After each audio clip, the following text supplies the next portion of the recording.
Bismillahirrahmanirrahim. Assalamualaikum warahmatullahi wabarakatuh. Perkenalkan, nama saya Eka Kurnia Padmasari SEMM. Saya salah satu dosen di Universitas Lamasri, Program Studi Manajemen. Pada kesempatan kali ini, saya akan memaparkan tentang mata kuliah yang saya ampu di Program Studi Manajemen, yaitu mengenai manajemen investasi dan pasar modal. Pada mata kuliah manajemen investasi dan pasar modal merupakan mata kuliah yang wajib di Program Studi Manajemen, memiliki bobot 3 SKS dan berada pada semester kelima. Pada mata kuliah ini diharapkan dapat memberikan kemampuan kepada mahasiswa untuk mengetahui tentang gambaran yang lebih utuh atau komprehensif tentang teori, konsep-konsep dasar manajemen investasi, instrumen di pasar modal, mekanisme perdagangan pasar modal, menghitung resiko dan return, serta dapat melakukan penilaian saham dalam pengambilan keputusan investasi. Pada pembelajaran yang digunakan dalam mata kuliah manajemen investasi dan pasar modal menggunakan metode delivery, interaction, dan assessment, yaitu di mana dosen menyampaikan materi pelajaran secara jelas dan terstruktur kepada mahasiswa. Setelah itu, dosen mendorong interaksi antar mahasiswa dan dosen melalui tanya jawab, diskusi, ataupun kegiatan kelompok, di mana dosen melakukan penilaian terhadap hasil belajar mahasiswa melalui berbagai cara, seperti presentasi, tugas, ataupun kuis. Pada mata kuliah manajemen investasi dan pasar modal memiliki capaian pembelajaran lulusan atau CPL yang terdiri dari 4 aspek, yaitu sikap, keterampilan khusus, keterampilan umum, dan pengetahuan. Yang pertama, CPL 1, aspek sikap, yaitu menunjukkan sikap bertanggung jawab atas pekerjaan di bidang keahliannya secara mandiri. Yang kedua, aspek keterampilan khusus, yaitu menguasai konsep teori dalam ilmu manajemen dan mengaplikasikannya dalam berbagai tipe organisasi, baik bisnis maupun non-bisnis, pada tingkat lokal maupun nasional dan global. CPL ketiga, pada aspek keterampilan umum, yaitu mampu mengambil keputusan secara tepat dalam konteks penyelesaian masalah di bidang keahliannya, berdasarkan hasil dari informasi dan data. Dan yang terakhir, CPL keempat, yaitu aspek pengetahuan, mampu merumuskan dan mengimplementasikan rencana strategik dan menjabarkannya ke dalam rencana fungsional, yaitu pemasaran, sumber daya manusia, operasi, maupun keuangan. Selanjutnya, untuk capaian pembelajaran mata kuliah atau CPMK, pada mata kuliah manajemen investasi dan pasar modal ada 4 bagian. Yang pertama, yaitu CPMK 1. Mahasiswa mampu menunjukkan sikap bertanggung jawab atas pekerjaan di bidang manajemen investasi dan pasar modal secara mandiri. Yang kedua, CPMK kedua, mahasiswa mampu menguasai konsep teori dalam ilmu manajemen untuk manajemen investasi dan pasar modal dan mengaplikasikannya dalam berbagai tipe organisasi, baik maupun non-bisnis pada tingkat lokal, nasional, khususnya pada bidang manajemen investasi dan pasar modal. Yang ketiga, CPMK ketiga, mahasiswa mampu mengambil keputusan secara tepat dan konteks penyelesaian masalah di bidang keahliannya, berdasarkan hasil analisis informasi dan data, khususnya dalam bidang manajemen investasi dan pasar modal. Dan yang terakhir adalah CPMK keempat, mahasiswa mampu merumuskan dan mengimplementasikan rencana strategik dan penjabaran ke dalam rencana fungsional, pemasaran, sumber daya manusia, operasi maupun keuangan, khususnya dalam bidang manajemen investasi dan pasar modal. Kemudian, untuk kemampuan akhir tiap pembelajaran untuk sub CPMK terdapat 9 capaian, yaitu yang pertama, menjelaskan ruang lingkup manajemen investasi, yang kedua, menjelaskan pengertian dan instrumen pasar modal, yang ketiga, menjelaskan mekanisme perdagangan di pasar modal, yang keempat, menjelaskan cara menghitung return harapan dan risiko portofolio, yang kelima, menjelaskan cara pemilihan portofolio, yang keenam, menjelaskan efisiensi pasar, yang ketujuh, menjelaskan penilaian saham, yang kedelapan, menjelaskan analisis fundamental, dan yang kesembilan, menjelaskan analisis teknikal. Nah, sistem pembelajaran yang saya gunakan di kelas yaitu sistem Mixed Center Learning atau metode pembelajaran yang mengkombinasikan Student Learning Center atau Teacher Center Learning, sistem MCL dalam pembelajaran saya. Ada 3, yaitu yang pertama, pembelajaran interaktif antara dosen memaparkan materi dalam memberikan pertanyaan kepada mahasiswa serta meminta pendapat mahasiswa. Nah, yang kedua, metode group discussion yang melibatkan antara kelompok mahasiswa untuk menganalisa fenomena atau isu terkini yang berkaitan dengan mata kuliah. Kemudian yang ketiga adalah saya membuat latihan soal yang akan diberikan kepada mahasiswa, kemudian dipraktekkan di depan kelas. Selanjutnya, untuk mengukur kemampuan mahasiswa secara objektif dalam menerima materi pembelajaran saya menggunakan beberapa indikator. Yang pertama, dari aspek penilaian kehadiran, bobotnya 20%. Yang kedua, tugas dengan bobot persentase 15%. Yang ketiga, keaktifan dengan bobot 15%. Yang keempat, ujian tengah semester dengan bobot 25%. Yang kelima, ujian akhir semester dengan bobot 25%, sehingga total dari persentase adalah 100%. Nah, itulah aspek yang saya terapkan dalam pembelajaran pada mata kuliah Manajemen Investasi dan Pasar Modal, yang terdiri dari aspek delivery, interaction, dan assessment. Selanjutnya, saya akan menampilkan cuplikan proses pembelajaran secara luring yang saya lakukan di kelas, yaitu pada pertemuan ketiga mengenai mekanisme perdagangan di pasar modal. Oke, Assalamualaikum warahmatullahi wabarakatuh.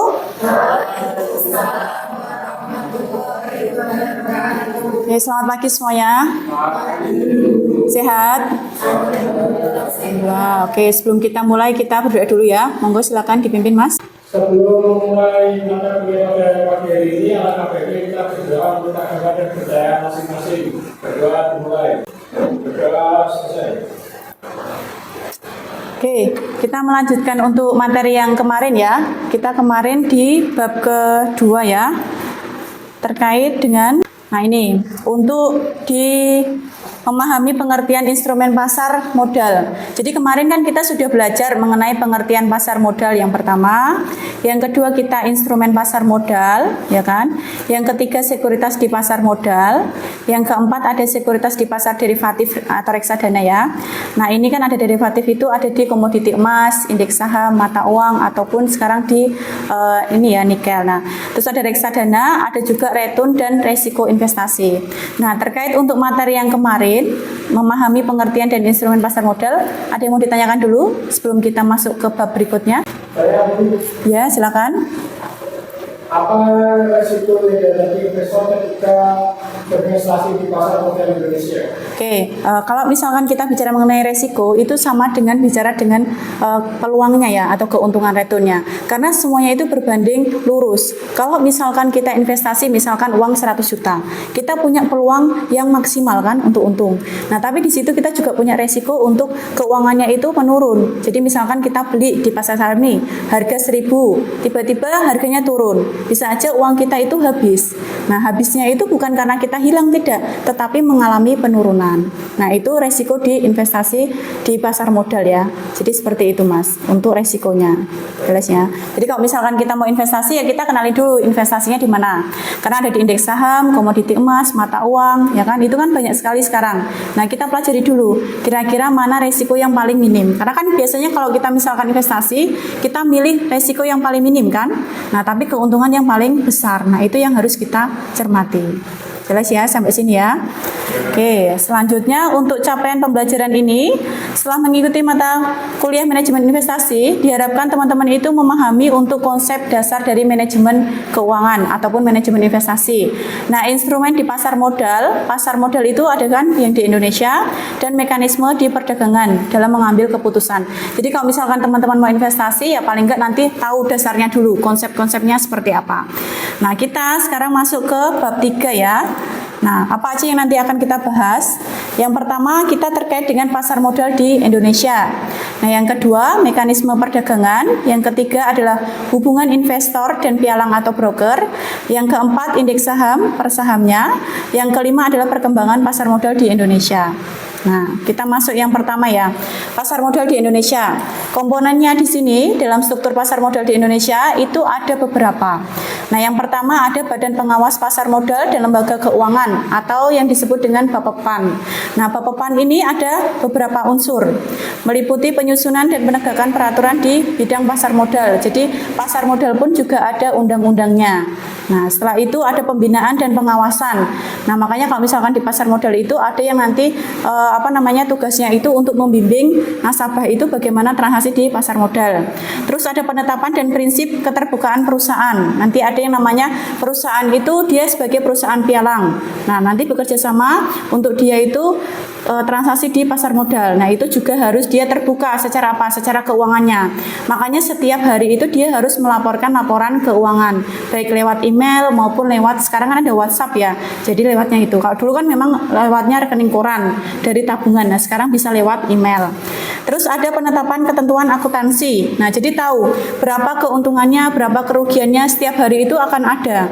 Nah, itu yang nanti akan dikasih untuk kita sebagai investor itu tahu latar belakangnya seperti apa, keuangan kita bagaimana, uang kita sekarang jumlahnya berapa, enggak yang tiba-tiba uangnya itu habis. Kan seperti itu. Terus ada untuk penyiapan perumusan kebijakan. Nah, kebijakan ini penting karena misalkan suatu nasabah itu ada kasus ya. Misalkan kita investor, tiba-tiba uangnya itu habis. Nah, itu kan harus ada kebijakan yang kita bahas. Kebijakannya seperti apa? Kalau misalkan investor itu dia klik sendiri atau tidak. Karena banyak sekali orang itu menitipkan uang untuk kita investasi, tapi dia taunya terima bersih. Kan seperti itu. Kasusnya banyak. Nah, itu kita harus tahu kebijakannya bahwasanya yang klik adalah nasabah sendiri. Tidak boleh kita dari perusahaan pialang ataupun dari konsultannya. Jadi harus dari investornya ya. Setelah itu pelaksanaan tata usaha badan. Nah, ini ada. Jadi perusahaan PT-PT itu juga harus kita tahu.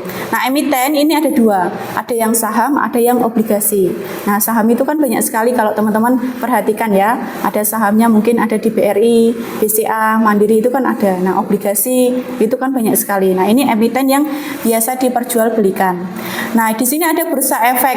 Bursa efek itu adalah pihak yang menyelenggarakan dan menyediakan sistem untuk sarana mempertemukan penawaran jual beli efek di pihak-pihak lain dengan tujuan memperdagangkan efek antara mereka. Jadi perusahaan efek itu kalau misalkan kita lihat itu ada di Bapepti, Badan Pengawas Perdagangan Berjangka dan Komoditi. Nah, itu yang nanti menaungi di pasar modal. Ada yang namanya juga PT KBI, Clearing Berjangka Indonesia. Nah, itu sebagai LPS-nya ya, penjaga untuk penjaminan dana. Nah, itu dia bekerja sama dengan pihak bank, ya Bank BCA, BNI, Niaga, Mandiri. Nah, itu hanya untuk sebagai administrasi aja, bahwasanya dia membuka saham, ya kan, menitipkan rekeningnya di situ, kan gitu. Nah, baru nanti dia akan transaksi di pasar modal.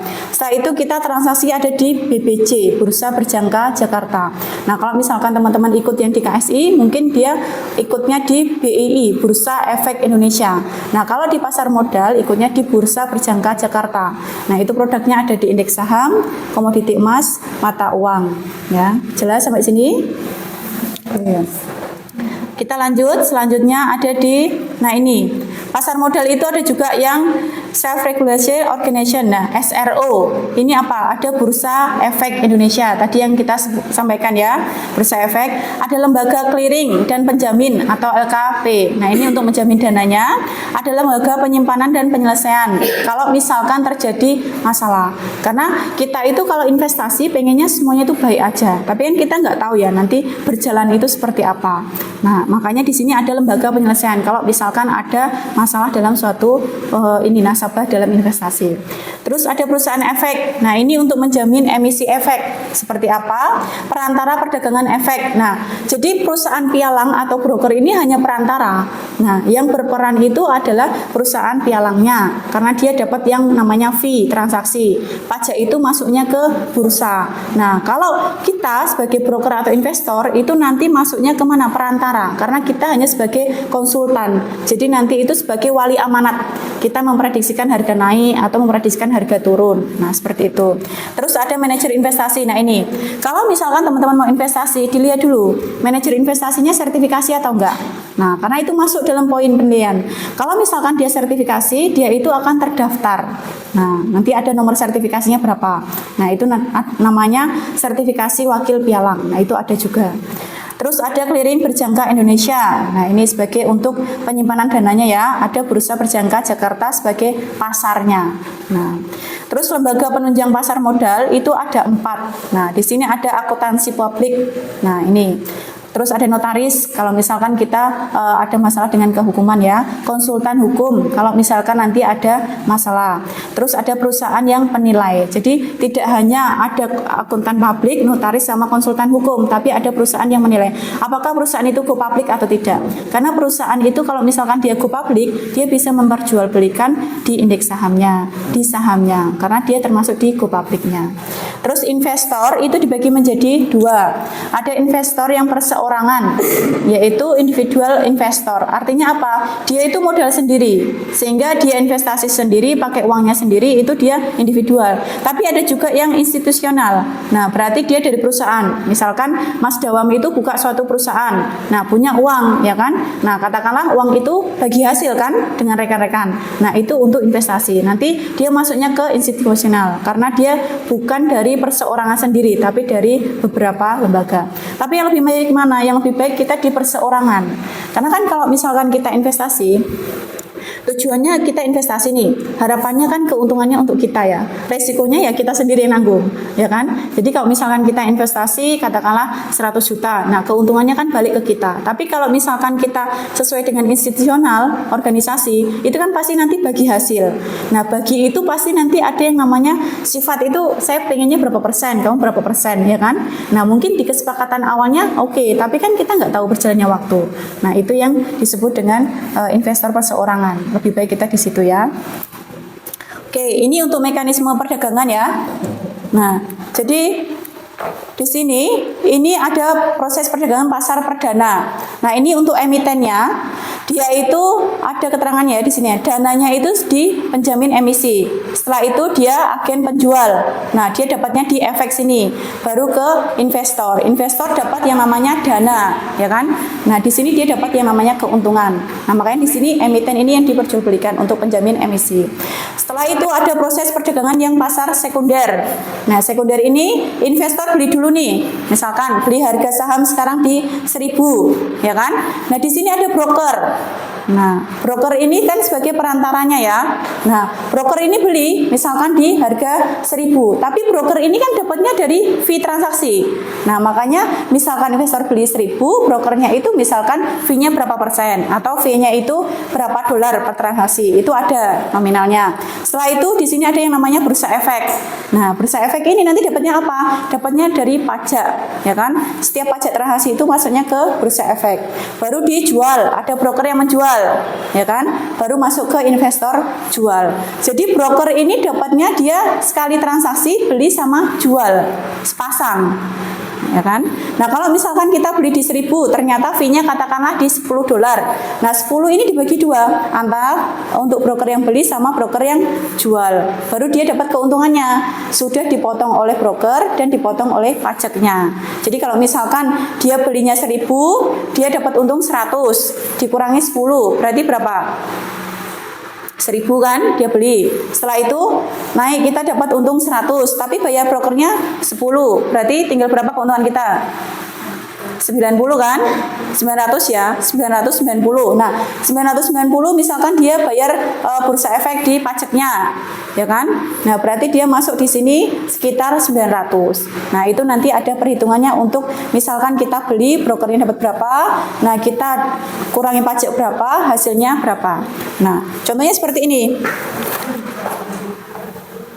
Misalkan kita beli harga saham di 1.000 ya per lembar.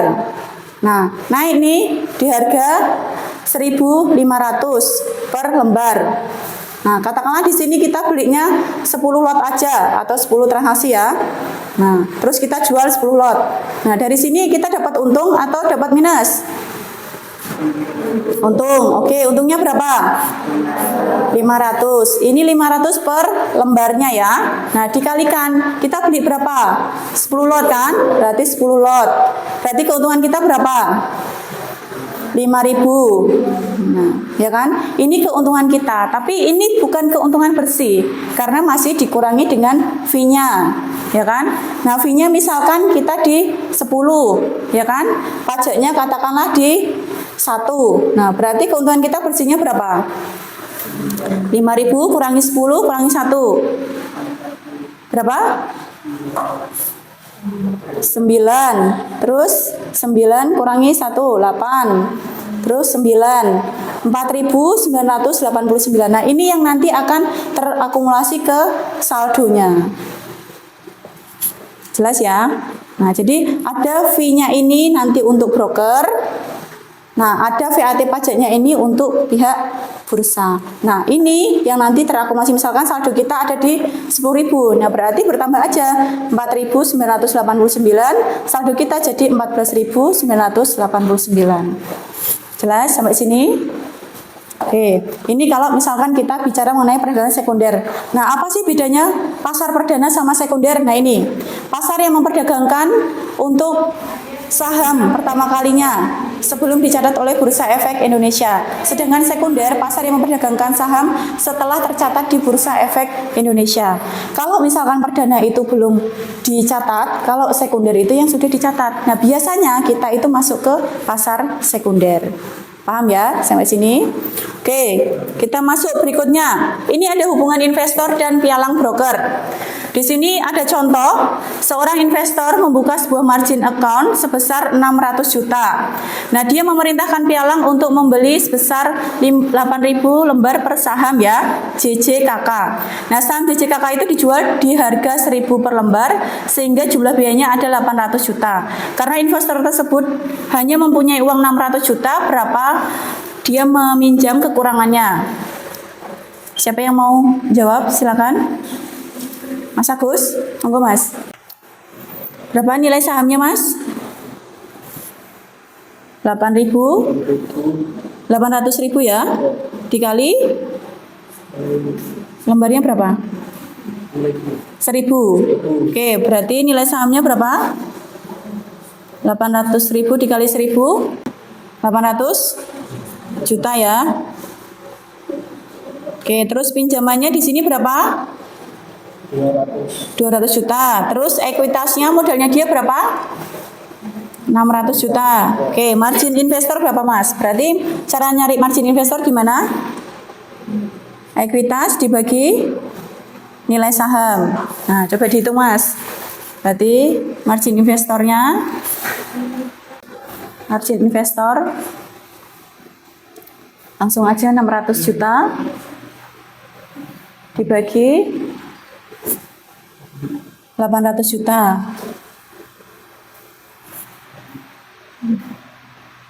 Nah, dibagi.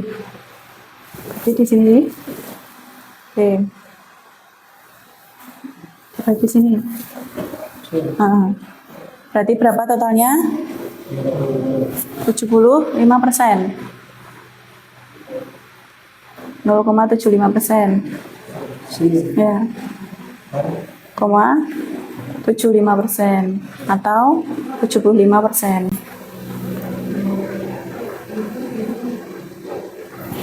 Oke. Selanjutnya, ketika saham JJJK meningkat menjadi 1.100 per lembar, berapa margin investor? Siapa yang mau menjawab? Mbak Yusrina. Oke, silakan. Margin investor dari margin equity-nya berapa? 680 juta ya. Oke, terus dibagi nilai sahamnya menjadi 1.100, berarti 800.000 kali 1.100. Berarti dibagi 880 juta. 0,77 ya, atau 77,27%. Sampai sini jelas ya untuk perhitungan margin investor. Jadi dari ekuitasnya dibagi dengan nilai saham. Nah, ini kasus yang kedua. Besarnya persentase margin awal akan mempengaruhi banyaknya pinjaman. Di sini ada seorang investor mempunyai dana tunai sebesar 300 juta dengan persyaratan margin awal 50% awalnya ya. Berapa banyak nilai pembelian sekuritas yang dapat dipesan oleh investor tersebut? Monggo silakan. Siapa? Mas Teguh. Kalau misalkan marginnya dirubah 80%, dia minimal berapa uangnya? Berarti dari 300 juta dibagi 80% ya. Ya, dibagi 0,8 atau 8%, 80% kan? Berapa hasilnya? 375 juta. Oke, jelas sampai sini ya. Ini kalau misalkan dari awal kan perjanjiannya 50%, tetapi di sini ada perubahan menjadi 80%, sehingga uangnya minimal adalah 375 juta. Nah, di sini ada keterangan nih. Semakin besar margin awal yang disyaratkan, semakin kecil banyaknya pinjaman investor. Dan sebaliknya, margin awal yang kecil akan memungkinkan pinjaman yang besar. Makanya kalau misalkan kita investasi, itu semakin besar dananya, semakin kecil resikonya. Karena apa? Kita jumlah lotnya bisa lebih banyak, ya kan? Cadangan dana kita lebih banyak, sehingga tidak ada yang namanya pinjaman yang besar ke investor. Jelas sampai sini?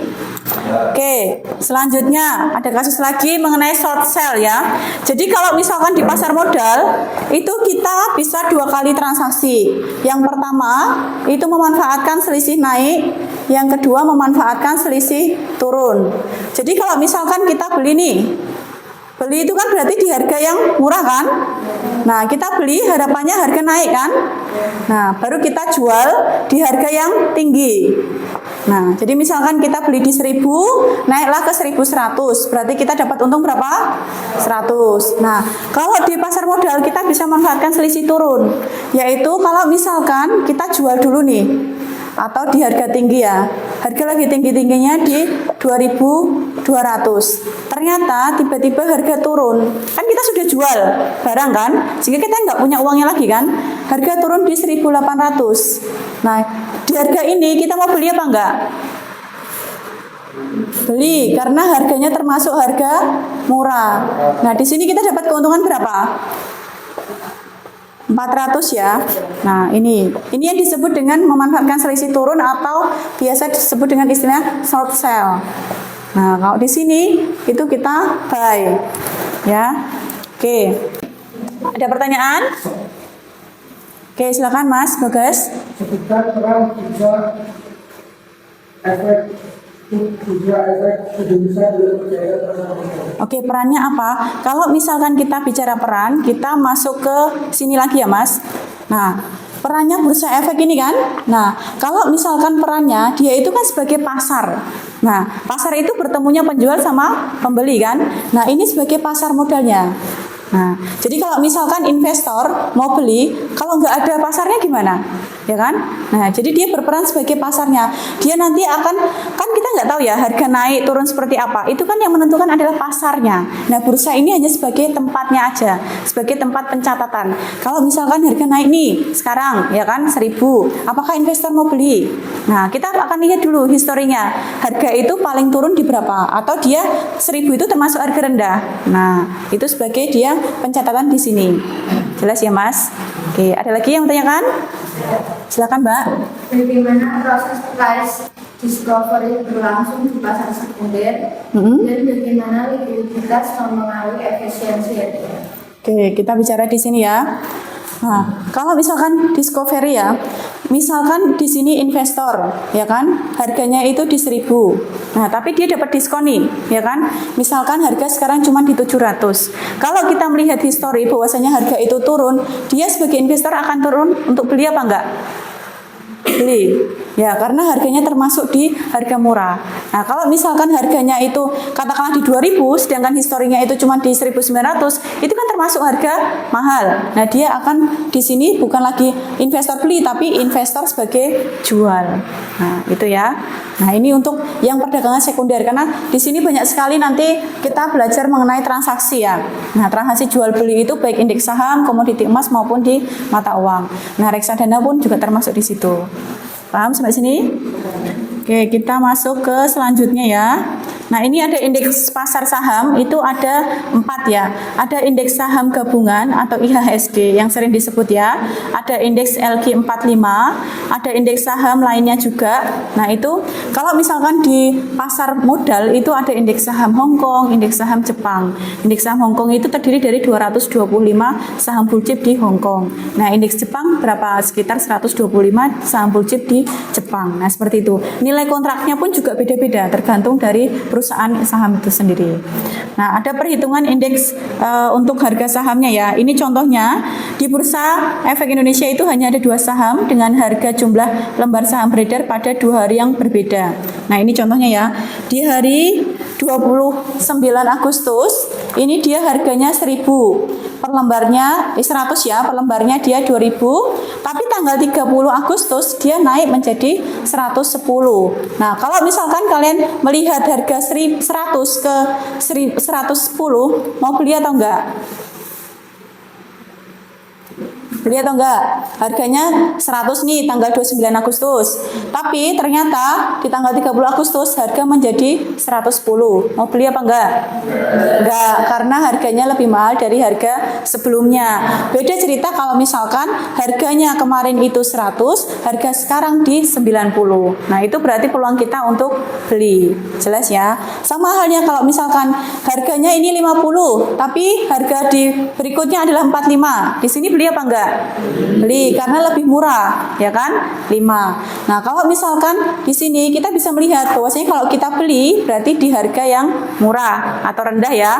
Kalau kita mau jual di harga yang tinggi, ya kan? Nah, oke, terima kasih untuk waktunya.